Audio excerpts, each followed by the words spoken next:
Welcome to twoquestions.tv. I'm Susan Baroncini-Moe, and joining me today is Jill Schiefelbein. Jill's an award-winning entrepreneur, author, and recovering academic. Me too! She taught business communication at Arizona State University for 11 years before venturing into entrepreneurship.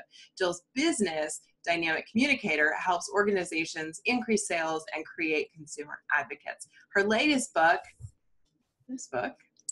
Dynamic Communication, 12 Strategies to Grow, Lead, and Manage Your Business, hit stores earlier this year, and we're talking about it today. Jill, welcome to the show. Thanks so much for having me, Susan. I'm happy to be here. Well, I'm excited to talk about this book. I found it very interesting, and I'm always excited when I get to read things that are both written by someone who is also a recovering academic, and it referenced so many of the research I'm so familiar with. So listening is a huge theme in your book. I mean, yes. Huge. Yeah. And you talk about not just how to listen, but how to know when others are listening to you and how they're listening to you. Can you talk a little bit about why both sides of that equation are so important? Yeah, I think one of the skills that is not taught at all, and maybe if it is, it's like maybe a chapter in a textbook in business and communication classes, is listening.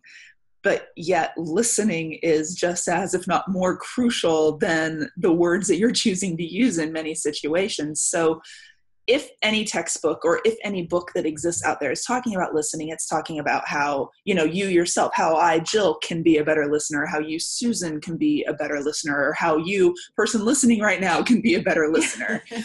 But for me, I found it very important to kind of shift that paradigm and flip it upside down, because if you don't understand how people are listening to you, if your goal is to motivate, to inspire, to persuade, to sell, to move to any type of decision, which if you're not moving to some type of decision in a conversation, most of the time the point is moot. You need to know how the other person is listening to you, because if they're listening for information, that's one thing.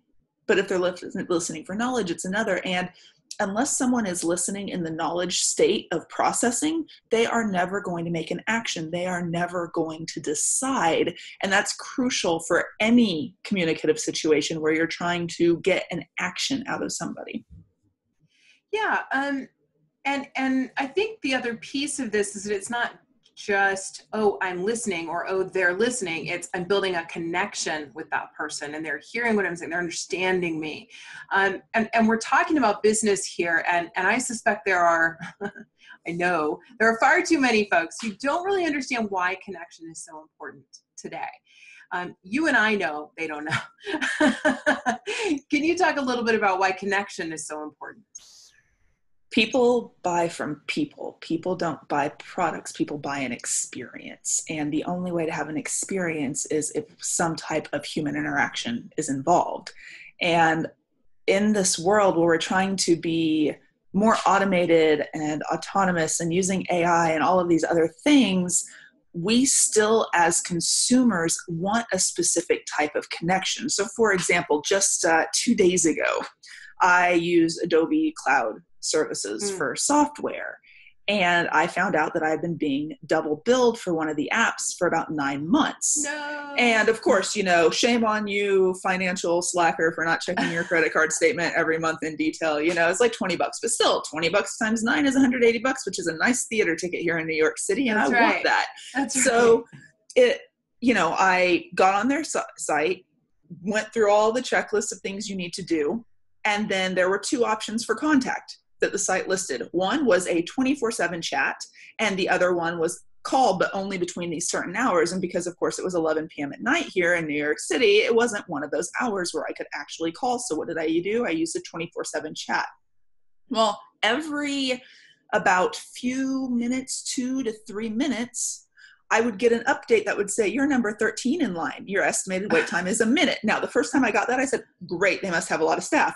3 minutes later, you're number 12 in line. Your estimated time is a minute.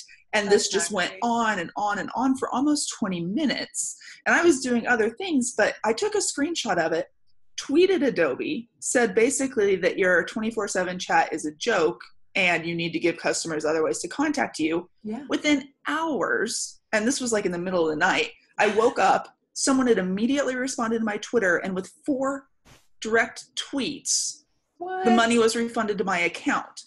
Now, what's amazing is as a consumer, I'm willing to have that chat up on one screen or one tab while I'm still doing some other things, but it was late and it was the last thing I wanted to accomplish before I went to bed that night, because it was just getting those little things checked off the list while watching TV. And I wanted to connect with someone. Now, if I could have sent an email, I would have done that and been done with it. But if you as a business are offering ways for your consumers to connect with you, but yet you aren't connecting, you have an incredible failure on your hands. And so not only did that system completely fail, the only way I was able to get resolved was when I complained about it in public, which is not something I easily, go do. But this was the second case in less than a week and a half where I had tried a company's support channels, tweeted it out on Twitter, and got a better response via social. And we're talking about it now, also in public. Yes. I even wrote them back and I gave public feedback, like, kudos to your social support team. You need to really rethink your other strategies. But the connection is so important, and the shortcuts are not the way to go about it. Yeah. Yeah. And it seems like we're getting more and more shortcuts, but the companies that are really connecting are doing it right. It just is. I wish people would listen.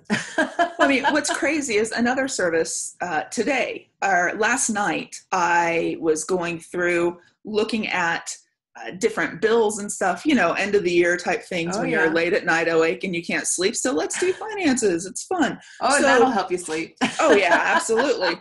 And I'm like, you know what? I don't really use the full capacity of Calendly, which was a scheduling software that I've been using. So I should just downgrade one level to the account until I'm ready to use it again.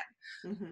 I do that. I told them the reason. They asked, why are you downgrading? Whatever. I got a personalized email saying, thank you so much for continuing to use our service. We're here whenever you want to upgrade again. Okay. And I thought, you just thanked me for downgrading and staying with you as a customer. Yeah. And they asked, is there anything we could do to have made the service better? Or is it just a different shift in your business, which is what I put in the thing. So not only did they listen, right, from a technical standpoint, they used that message back to me, but they were trying to connect and engage me in a conversation by which they could gauge how I was listening to their service, how I was listening and using their platform. And that extra step is something that most companies miss. Yeah. And that's a great example. That's a great comparison. And by the way, I love that company. I use them as well. Yeah, they're great. They're good. Well, my goodness, I feel like I could talk to you for hours about this stuff. I only get 2 questions though. Yes. Well, thank you so much for joining me today. This has been super informative and interesting. Thank you so much, Susan. Love sharing with your audience. And if anyone has follow-up questions, because 2 wasn't enough, I'm everywhere on social at Dynamic Jill. And Susan, I would love to hear from you. Absolutely. Well, okay, folks, here is the book right here. And you want to make sure you get it. We're going to put a link to this book as well as Jill's various places you can find her on the show notes for today. So make sure you pick up your copy. It's really good. Thanks for watching. We'll see you next time.